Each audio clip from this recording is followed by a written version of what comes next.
আসসালামু আলাইকুম রহমতুল্লাহি ওয়া বারাকাতুহু। সুপ্রিয় দর্শক শ্রোতা ভাই ও বোনেরা, একটা কথা প্রায় সময়ই শোনা যায় যে গণতন্ত্র কুফরি মতবাদ, বা অনেকে বলে থাকেন গণতন্ত্র হলো হারাম। এখন আসলেই কি গণতন্ত্র হারাম বা গণতন্ত্র কি কুফরি মতবাদ? আজকে এই বিষয়টি নিয়ে আমি আলোচনা করব। আমাদের দেশে অনেক আলেম এই ফতোয়া দিয়ে থাকেন, সাধারণত সকল আলেমই এই ফতোয়া দিয়ে থাকেন, দুই একজন বাদে। তারপর হচ্ছে আমাদের দেশে যে ইসলামী দলগুলো রয়েছে, সেই ইসলামী দলগুলো তারা আসলে মনে প্রাণে গণতন্ত্রে বিশ্বাস করে না, তারা গণতন্ত্রকে একটা কৌশল হিসেবে নেয়। অধিকাংশ ক্ষেত্রে এটাই দেখা গেছে, এবং তারা এটা সময়ে সময়ে তারা পরিষ্কার ভাষায় বলেও থাকেন যে তারা আসলে গণতন্ত্রে বিশ্বাস করেন না, তারাও গণতন্ত্রকে হারাম মনে করে থাকেন বা কুফরি মতবাদ মনে করে থাকেন।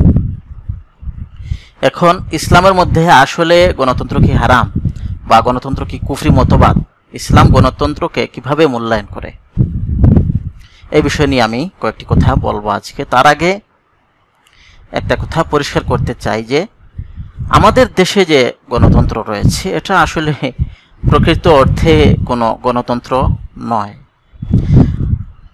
যাই হোক, প্রকৃত অর্থে গণতন্ত্র যদি দেখতে হয় তাহলে পশ্চিমা বিশ্বে গেলে ওখানে দেখা যাবে যে প্রকৃত অর্থে মোটামুটি গণতন্ত্রটা রয়েছে না। এখন আমাদের দেশে যে আসলে রাজনীতিবিদরা মুখে বলে থাকেন যে আমরা গণতন্ত্রে বিশ্বাস করি, কিন্তু বাস্তবে দেখা যায় যে তাদের মধ্যে গণতান্ত্রিক ওইভাবে মন মানসিকতা নাই। গণতন্ত্রের মধ্যে আসলে যে মন মানসিকতাটা থাকার দরকার সেটা তাদের মধ্যে নাই।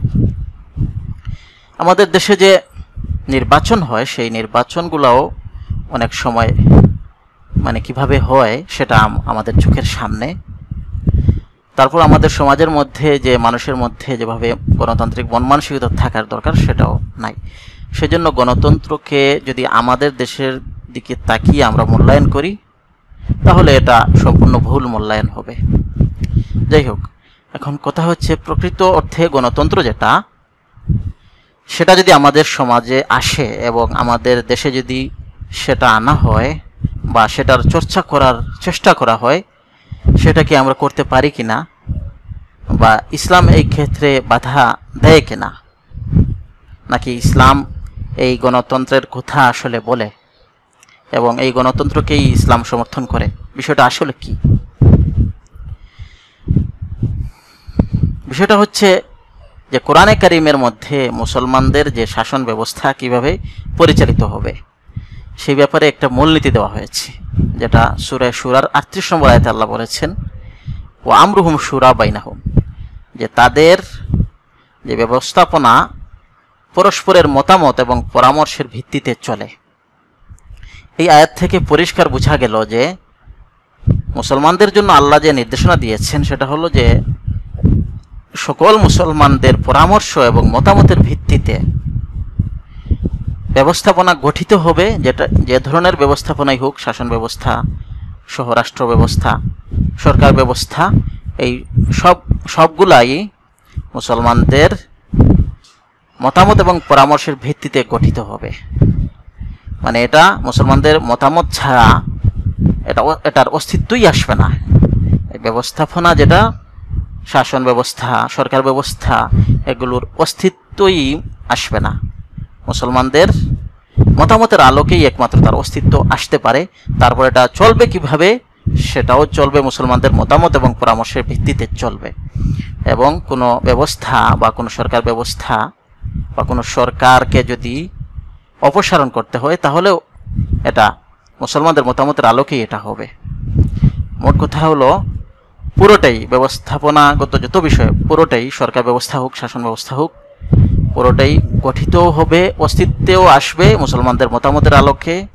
মুসলমানদের মতামতের আলোকে এটা চলবে, এবং যদি এটাকে শেষ করতে হয় তাহলে মুসলমানদের মতামতের আলোকে হবে। এটা মুসলমানদের জন্য ছিল, যেহেতু রাসূলুল্লাহ সাল্লাল্লাহু আলাইহি ওয়াসাল্লামের সময় মুসলমানদের একটা রাষ্ট্র গঠিত হয়েছিল, সেই হিসেবে এটা মুসলমানদের বেলায় বলা হয়েছে। এখন আমরা যে দেশে বসবাস করি সেখানে মুসলমানদের সাথে অমুসলিমরাও রয়েছে, এবং এটা ওই সময়কার যে রাসূলুল্লাহ সাল্লাল্লাহু আলাইহি ইসলামের যে শাসন ছিল বা যে রাষ্ট্র ছিল ওইটার প্রকৃতির নয়। সুতরাং এখান থেকে আমরা যে দিক নির্দেশনাটা নিতে পারি সেটা হলো যে জনগণের এবং এই দেশের যে দেশের নাগরিক এবং জনগণের মতামতের ভিত্তিতে একটা ব্যবস্থা পরিচালিত হবে, এটা গঠিতও হবে, অস্তিত্বও আসবে জনগণের মতামতের ভিত্তিতে এবং পরিচালিত হবে জনগণের মতামতের ভিত্তিতে, এবং এটা জনগণ যদি এটাকে শেষ করে দিতে চায় তাহলে এটাকে শেষ করে দিতেও পারবে। সুতরাং এই হচ্ছে কোরআনের মধ্যে যে মূলনীতি বর্ণনা করা হয়েছে, এটা একটা মূলনীতি হিসাবে কোরআনের মধ্যে বর্ণনা করা হয়েছে। তারপর এই মূলনীতির আলোকে রাসূলুল্লাহ সাল্লাল্লাহু আলাইহি ওয়াসাল্লামের ইন্তেকালের পর সাহাবায়ে কেরাম খুলাফায়ে রাশিদিন যারা ছিলেন তারা এই মূলনীতিকেই অনুসরণ করেছিলেন। তাদের ইতিহাস যদি আমরা পড়ি তাহলে যে আবু বকর রাদিয়াল্লাহু আনহু, ওমর রাদিয়াল্লাহু আনহু, ওসমান রাদিয়াল্লাহু আনহু, আলী রাদিয়াল্লাহু তাআলা আনহু প্রকৃতপক্ষে ওনারা সবাই এই মূলনীতির আলোকেই নির্বাচিত হয়েছিলেন এবং এভাবেই তারা মূলত রাষ্ট্র পরিচালনা, সরকার ব্যবস্থা পরিচালনা করেছিলেন। কিন্তু কোনো নিয়মতান্ত্রিক সিস্টেম ওই সময় দাঁড় করানো সম্ভব হয়নি, ওই যুগের প্রেক্ষাপটে আসলে এটা সম্ভব ছিল না। পরবর্তী যুগে মুসলমানদের মধ্যে রাজতান্ত্রিক সিস্টেম বা রাজতন্ত্র চলে আসে। যেহেতু একটা সিস্টেম দাঁড় করানো যায় নাই সেই কারণে রাজতন্ত্র চলে আসে মুআবিয়া রাদিয়াল্লাহু তাআলা আনহুর সময় থেকে। এরপর মুসলমানদের মধ্যে রাজতন্ত্র চলে এসেছে একেবারে শেষ সময় পর্যন্ত, খেলাফত ব্যবস্থা বিলুপ্ত হওয়ার আগ পর্যন্ত এটা রাজতান্ত্রিক সিস্টেমেই চলে আসছিল। এই গণতন্ত্রের সিস্টেমটা প্রথম এটার সিস্টেম দাঁড় করানো হয়েছে পশ্চিমা বিশ্বের মধ্যে। এটা সম্পূর্ণ সত্য, এটা পশ্চিমা বিশ্বের মধ্যে এটার রূপরেখা দাঁড় করানো হয়েছে এবং পশ্চিমা বিশ্বের মধ্যে এটাকে সর্বপ্রথম প্রয়োগ করা হয়েছে। তো কথা হলো, পশ্চিমা বিশ্বের মধ্যে যদি একটা বিষয়ে দাঁড় করানো হয় বা যেটাকে প্রয়োগ করা হয়, তারপর যদি এটা ইসলামের নির্দেশনার সাথে মিলে যায় তাহলে সেটা আমরা গ্রহণ করতে তো কোনো অসুবিধা থাকবার কথা নয়। এখন কথা হচ্ছে, কোরআনের মধ্যে যে মূলনীতিটা বলা হয়েছে যে মানুষের মতামতের আলোকে, পরামর্শের আলোকে শাসন ব্যবস্থা বা সরকার ব্যবস্থা গঠিত হবে, পরিচালিত হবে এবং এটাকে শেষ করাও যাবে জনগণের মতামতের ভিত্তিতে। তো গণতন্ত্রের মধ্যে তো আসলে এটাই করা হয়। গণতান্ত্রিক সিস্টেমের মধ্যে গণতান্ত্রিক সিস্টেমে যেভাবে রাষ্ট্র চলে, সরকার চলে, এটাই করা হয়। সুতরাং গণতন্ত্রকে যদি আমরা একটা সিস্টেম হিসাবে আনি এবং গণতান্ত্রিক যে মন মানসিকতা যদি আমরা পোষণ করি তাহলে এটা ইসলামেরই নির্দেশনা এবং এই গণতান্ত্রিক সিস্টেমটা প্রায়োগিক রূপটা যদি আমরা পশ্চিমা বিশ্বের কাছ থেকে আনি তাহলে এটা কোনো সমস্যা নয়, কারণ এই মূলনীতির সাথে, কোরআনের মূলনীতির সাথে এটা মিলে যায়। সুতরাং কোনো সমস্যা নেই। এখন কথা হচ্ছে যে গণতন্ত্রের ব্যাপারে যে আপত্তিগুলো তোলা হয় তার মধ্যে একটা বড় আপত্তি যেটা তোলা হয় সেটা হলো যে গণতন্ত্রের মধ্যে জনগণকে সকল ক্ষমতার উৎস মনে করা হয়। তাহলে জনগণ যদি সকল ক্ষমতার উৎস হয় তাহলে ইসলামের মধ্যে তো এটা বলা হয় নাই, বরং ইসলামের মধ্যে যেটা বলা হয়েছে যে সকল ক্ষমতা এবং ফয়সালা, সিদ্ধান্ত দেওয়ার মালিক একমাত্র আল্লাহ। সুতরাং আল্লাহর সিদ্ধান্ত যেখানে থাকবে, আল্লাহর সিদ্ধান্তের উপরে কারো কোনো সিদ্ধান্ত চলবে না, কারো কোনো হস্তক্ষেপ চলবে না। এটা হচ্ছে ইসলামের নির্দেশনা। সূরা ইউসুফের 40 নম্বর আয়াতে আল্লাহ বলেছেন, ইনিল হুকমু ইল্লা লিল্লাহ, ফয়সালা এবং সিদ্ধান্ত একমাত্র আল্লাহর হাতে রয়েছে। এটা একমাত্র আল্লাহর নিয়ন্ত্রণাধীন। ফয়সালা করা, সিদ্ধান্ত করার ক্ষমতা এবং অধিকার একমাত্র আল্লাহর রয়েছে এবং মানুষের উচিত আল্লাহর সিদ্ধান্ত, আল্লাহর ফয়সালাকে নতশিরে মেনে নেওয়া। কিন্তু গণতন্ত্রের মধ্যে জনগণকে সকল ক্ষমতার উৎস বলা হয়।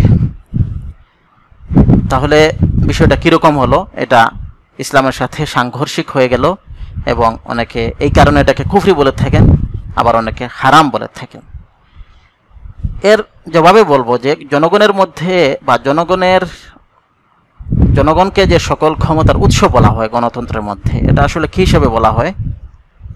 এটা বলা হয় যে রাজনৈতিক সকল ক্ষমতার উৎস, যে একটা দেশের সার্বভৌমত্ব বা একটা দেশ কীভাবে চলবে, মানে শাসক কারা নির্বাচিত হবে এবং কোন নীতির আলোকে দেশ চলবে, এসব কিছু ফয়সালা করবে জনগণ। জনগণ যাদেরকে নির্বাচিত করবে, এই জনগণের প্রতিনিধিরা সংসদে তারাই ঠিক করবে যে রাষ্ট্র কিভাবে চলবে, সরকার কিভাবে চলবে, কোন মূলনীতির আলোকে চলবে, সব কিছুই তারা সিদ্ধান্ত নেবে। এটা গণতন্ত্রের মধ্যে এটা বলা হয়েছে। এটা মূলগতভাবে আসলে ওই যে রাজতন্ত্রের বিরুদ্ধে গণতান্ত্রিক সিস্টেমটা এসেছে, এই জন্য এটা বলা হয়েছে। তো এটা জনগণকে দেওয়া হয়েছে। তার মানে কি, জনগণ যদি মুসলমান হয়ে থাকে তাহলে তো জনগণ সবসময় তারা আল্লাহর ফয়সালার সামনে, মুসলমান শব্দের অর্থ কি? মুসলমান শব্দের অর্থ হলো, বা মুসলিম শব্দের অর্থ হলো আত্মসমর্পণকারী। যে দেশের মধ্যে মুসলমান জনগণ রয়েছে তারা তো আল্লাহর কাছে আত্মসমর্পণকারী, তারা আল্লাহর ফয়সালা সব কিছুর উপরে তারা মেনে নিয়েছে। এখন মুসলমান জনগণ যারা, তারা তো সবসময় কি করবে?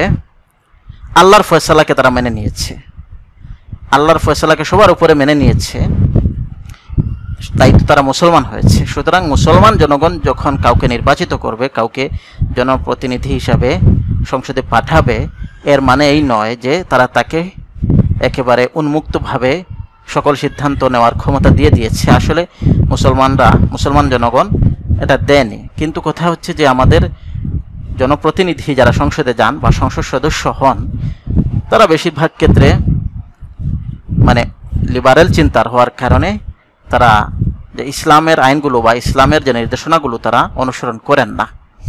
এখন তারা যদি অনুসরণ না করেন তাহলে এটা গণতন্ত্রের কোনো দোষ নয়, এটা হচ্ছে তাদের দোষ এবং তাদের ইমানি দুর্বলতা, এটা হচ্ছে ওই ব্যক্তিদের দোষ।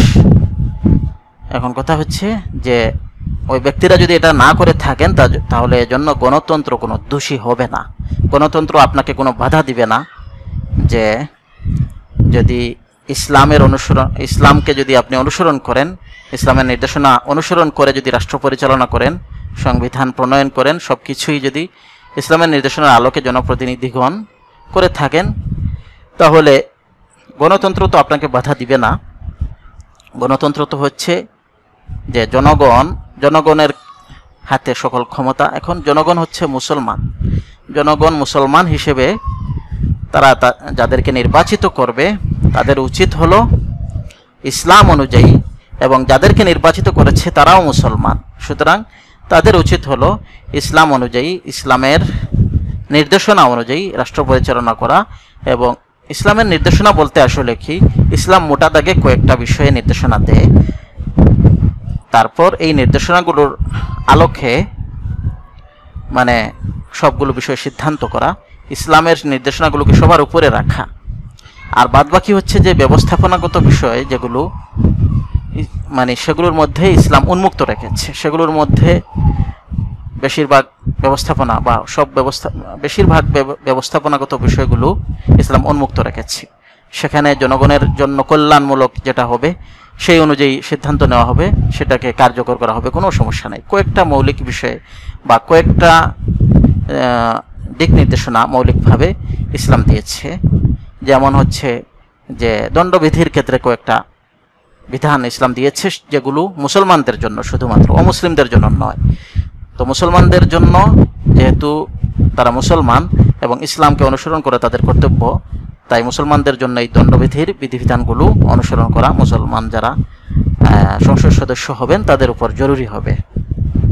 ইসলামের জাকাতের বিধান রয়েছে, নামাজের ব্যবস্থা করতেও বলা হয়েছে, জুমা এবং ঈদের নামাজের ব্যবস্থা, এগুলো রাষ্ট্রীয়ভাবে করতে বলা হয়েছে। তারপর সুদ বন্ধ করতে বলা হয়েছে।